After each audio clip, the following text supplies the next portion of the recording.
Hey there, and welcome back to the British Accent Podcast. I'm Nick. And I'm Emily. Today we're tackling something we both hear all the time, learners saying, "I want to speak perfect English." Yeah, that one comes up constantly. And honestly, we need to talk about it. Because perfect English? It's a bit of a myth. Exactly. The idea that there's this flawless version of English you need to reach, no mistakes, no hesitation, native-like in every way, it just doesn't exist. Not even among native speakers. That's the funny part, isn't it? We've both grown up speaking English, and we still make mistakes. We pause, we correct ourselves, we say weird things. And that's totally normal. Totally. The goal shouldn't be perfection. The goal should be communication. Can you express yourself clearly? Can you understand others? That's what really matters. And here's the thing, chasing perfect English often stops people from improving. They become so afraid of getting something wrong that they don't speak at all. They wait until they're ready, which usually means they just keep waiting. It creates this pressure, doesn't it?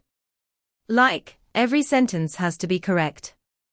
Every word has to sound native. And that pressure kills your confidence. It takes all the joy out of learning. And the irony is, the people who are the most relaxed, the ones who just have a go, who joke around, who make mistakes without worrying, they are usually the ones who improve fastest. Because they're not holding themselves back. They're practicing in real time. They're taking risks. And they're learning from the mistakes instead of fearing them.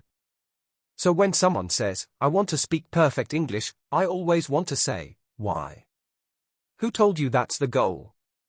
Because most of the time, it's not a real goal. It's just a fear disguised as ambition. And it's often based on comparison. People listen to others and think, "I'll never sound like that," without realizing, everyone has their own voice. And your English doesn't have to sound like someone else's to be valid. Exactly. You don't need a BBC accent or flawless grammar to be a great speaker. You need clarity, confidence, and kindness toward yourself while you're learning. And I think a lot of people would be surprised to know just how diverse English really is. There's not one correct English. There are accents, dialects, regional differences, even cultural expressions, and all of them are valid. Yeah, I mean, someone from London and someone from Manchester might pronounce things differently. Someone from Australia, someone from Canada, all native speakers, all different Englishes. So, what does perfect even mean? Exactly. It doesn't mean anything fixed. And trying to copy one version of English so precisely can actually make you sound less natural, like you're performing, not communicating. And it adds pressure. Suddenly, you're focusing so hard on being exact that you're not listening properly, or speaking freely. You're in your head instead of in the conversation. It's okay to make a grammar slip. It's okay to say something and rephrase it. Native speakers do that constantly. What matters more is your intention. Are you trying to connect, to share, to understand? Right. I mean, think of how many times in your own language you've started a sentence, changed your mind halfway through, said, "You know what I mean," or even mispronounced something. And no one cared. Because that's how real conversation works. It's not a performance. It's not an exam. It's a human exchange. It's flexible. It's messy. And it's beautiful because of that. So the idea of perfect English, it's not only unnecessary, it's unrealistic. And clinging to it often holds people back from the very thing they want most, to speak with ease. And ease comes from trust, trusting yourself to speak up, even when it's not perfect.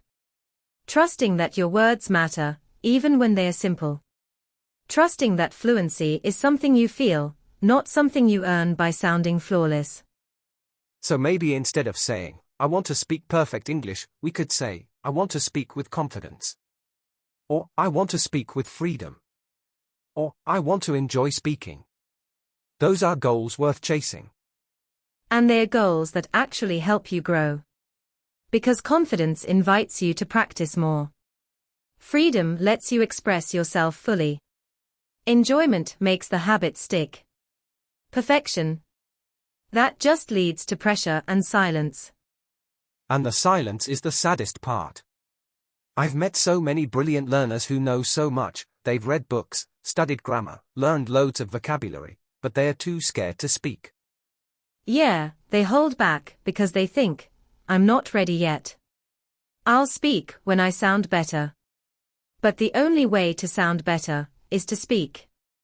There's no secret shortcut. You have to go through the messy part. Exactly.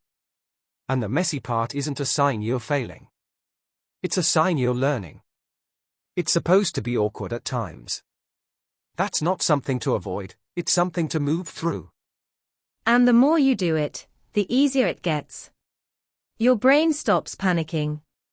Your words start flowing. You begin to trust that, even when you get it wrong, you can still be understood. You can still be proud. So the next time someone asks, "Are you fluent?" or "Is your English perfect?" maybe don't worry about answering that. Instead, ask yourself, am I using my English today? Am I enjoying it?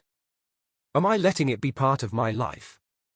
Because if the answer is yes, even just a little, then you're already doing something right. And that's so much more powerful than chasing some invisible finish line. Yeah. Forget the finish line. Language isn't a race. It's a lifelong conversation. And the more you let go of the pressure to be perfect, the more space you create to actually enjoy that conversation. And in that space, where you're allowed to try, to laugh, to get things wrong and keep going, that's where real progress happens. Not in chasing perfection, but in showing up, exactly as you are. And that kind of progress? It lasts. Because it's not built on fear. It's built on real moments. Honest effort. Curiosity. And that's way more sustainable than constantly worrying about getting everything right. And the funny thing is, the more you let go of perfection, the more fluent you start to sound. Because you're relaxed. You're more focused on the flow than the rules. And you're not holding yourself back every 2 seconds. Yeah, people think perfection leads to fluency, but it's usually the other way around. Fluency comes from flexibility. From making space for your own voice, even when it's imperfect. And that voice deserves to be heard. Even if your grammar isn't perfect. Even if your pronunciation isn't native. Your ideas still matter. Your feelings still matter. Your perspective matters. Absolutely. And the sooner you accept that, the more naturally you'll speak. Not because you're trying to be someone else, but because you're finally allowing yourself to be you, in English. And that's something no textbook can teach. It's something you learn through experience. Through real conversations. Through the ups and downs of using the language in your daily life. And you don't need permission for that. You don't need someone to tell you, you're good enough now. You get to decide that. You get to practice anyway, speak anyway, grow anyway. Because English isn't about passing a test. It's about connecting. With people. With ideas. With parts of yourself you haven't even met yet. And that connection is too important to wait for perfection. So if you've been holding your breath, waiting until you're good enough, maybe this is your sign. You're already enough. Not because your English is perfect, but because it's yours. And yours means it carries your background, your rhythm, your thoughts, your mistakes, your creativity, all of it. That's not something to fix. That's something to honor. I love that. Because when you think about it, what makes someone a good communicator isn't that they speak perfectly, it's that they speak honestly. They show up with intention. They mean what they say. Right? I've had conversations with people who speak slowly, who pause often, whose grammar isn't great, but I always remember those conversations. Because they were real. They were thoughtful. Yeah, and I've also heard people with perfect grammar who sound robotic or disconnected. So again, perfection isn't the goal. Connection is. And connection can happen even with broken sentences. It can happen when you say something and then laugh and try again. It can happen when you find the almost right word and keep going. That's real language use. That's what native speakers do too. We fumble, we restart, we say thingy instead of the right word, and we move on. The conversation still flows. So the next time you feel pressure to sound perfect, remind yourself, real conversations aren't perfect. They are human.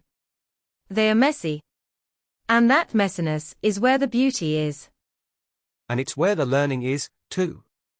Because every time you push through that moment, the hesitation, the mistake, the awkward silence, you come out a little stronger. A little braver. And that's the kind of progress that doesn't show up on a test. But it shows up in real life, when you answer a question, share a story, ask for help, make someone laugh. That's where fluency lives. So let go of the myth. Let go of the finish line. And come back to the reason you started learning English in the first place, to use it. To explore. To express. To connect. Because chasing perfect English will only wear you down. But embracing your own voice, with all its quirks and flaws and strengths, that's where your real English lives. And that voice? It's already enough. Not because it ticks every grammar box, but because it's you. Clear. Honest. Human. So keep learning. Keep growing. But don't wait until everything's perfect. Speak now. Connect now. Live in the language now. We're so glad you joined us today. And wherever you are on your English journey, just know this, your voice matters, even if it's not perfect. Especially because it's not perfect. Take care, and we'll see you next time.